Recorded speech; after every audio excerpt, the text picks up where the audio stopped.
Hey guys, so today on the Motivational Monday show we have Arthur.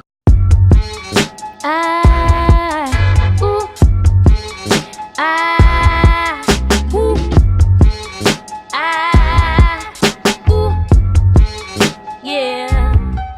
You are 4 times Groovy Monarch King of St Lucia.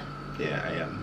I wish I could show you guys the trophies. They're huge. They're like taller than me. How does it feel? You just that was only last week, wasn't it? That was last week, right? I feel good. It's a great accomplishment. I think that I finally, like I said, cemented my name in St Lucian history as the first one to do it. Well, 3 times and now 4 times. Just looking to bigger horizons from now.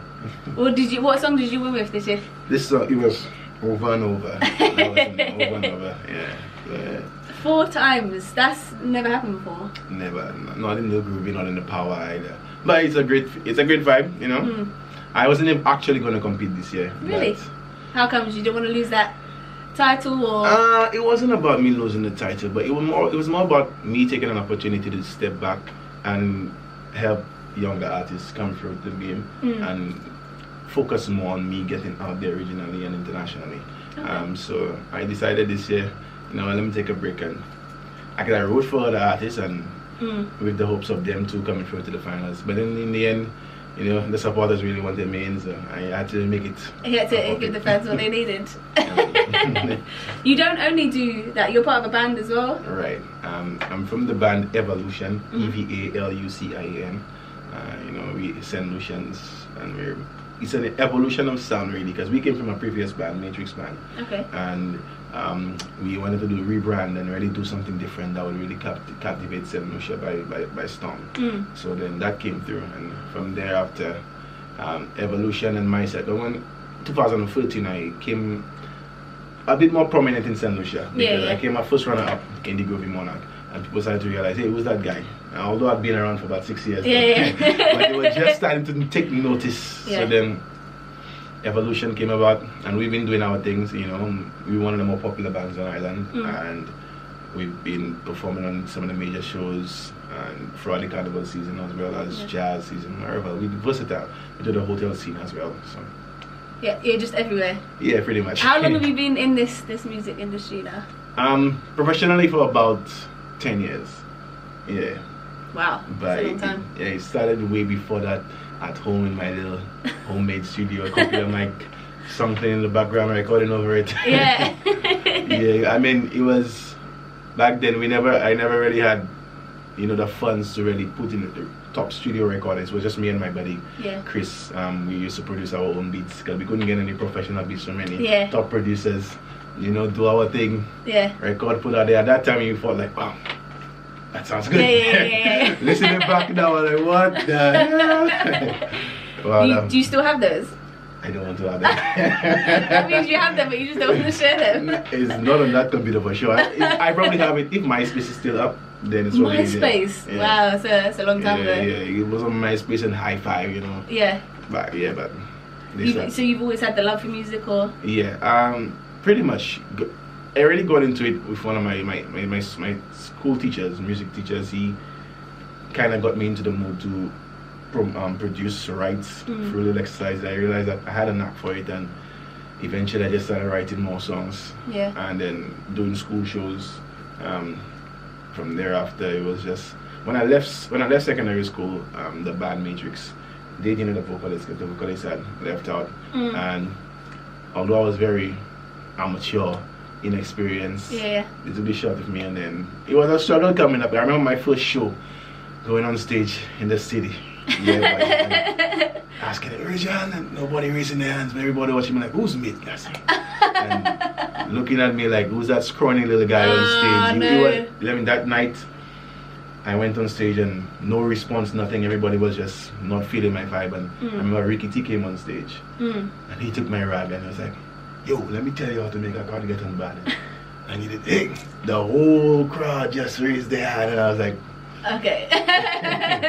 That night I literally cried, honestly. Really? I went, the guys gave me pressure like, yo, you need to do this, and but I was really inexperienced. I couldn't have done any better. How old did you at that age? I was about 17. That's a lot of pressure. Yeah. At that age to go on and You try and rock a big crowd. stage, yeah, it was a lot of pressure. But I used it to kind of propel me to really work on my performance. Yeah. From thereafter, I began to watch a lot of live videos. Every artist from all different genres, Michael Jackson to Bob Marley to Marshall Montano, you know, the real old vintage Marshall ecstatic days. Yeah. And I think that really helped me a lot. And a lot of my hotel work kind of really helped too. I use it as kind of like a practice. Practice, I was gonna say. And I use it just to the big stage. Yeah. And I guess that's the edge that I have in competition wise, because a lot of the artists outside of carnival time, they don't really get the avenue to perform. But I'm doing this year round, almost every night of the week. Yeah. So it kind of gets instilled in me. So when I get on the stage on the big stage, it almost comes natural to me after years of doing it. Yeah. The first few years it was rough. Rough trying to get people to. I think I almost gave up a few times, but then. Really? Yeah, but eventually. What helped you get you through those times that you thought, no, I'm not doing this anymore? I tend to believe life is like a sine wave, you know. Yeah. So I just took that period, and I told myself that it will get better eventually. Yeah. Because I mean, I would imagine that Marshall did not mash it up on his first time. Or, you know, you have to go through that. So I enjoyed it. I had a team behind me that was willing to support me, and they were behind me and pushing me to keep going. Whereas there were those who were like, yo, finish that. Like, there were those who really kept pushing me through it. And yeah.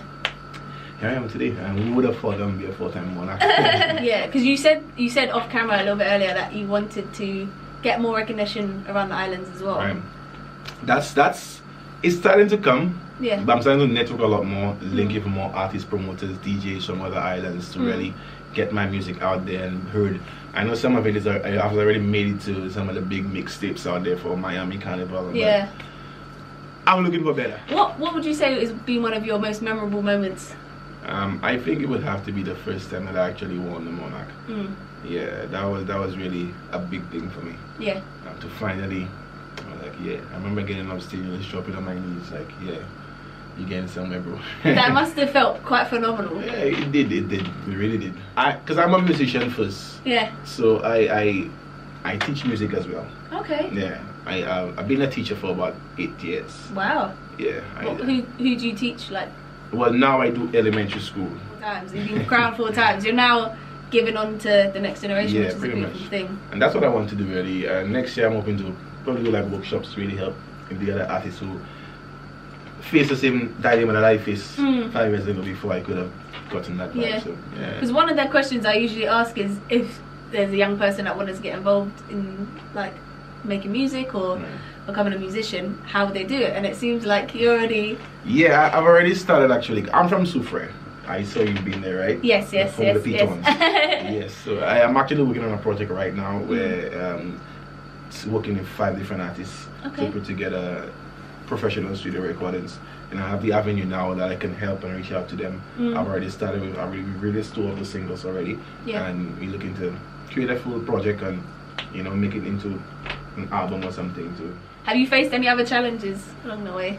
You mentioned about like recognition and... Yeah, one of my biggest was actually getting to actually do my material. Okay. Yeah, because I never had the studio, especially even in Soufrière, there was never really a professional studio available, so I had to be coming up and down to the north. It was trouble getting studio time, you know, actually getting a chance to add so much written material that I could never really put down.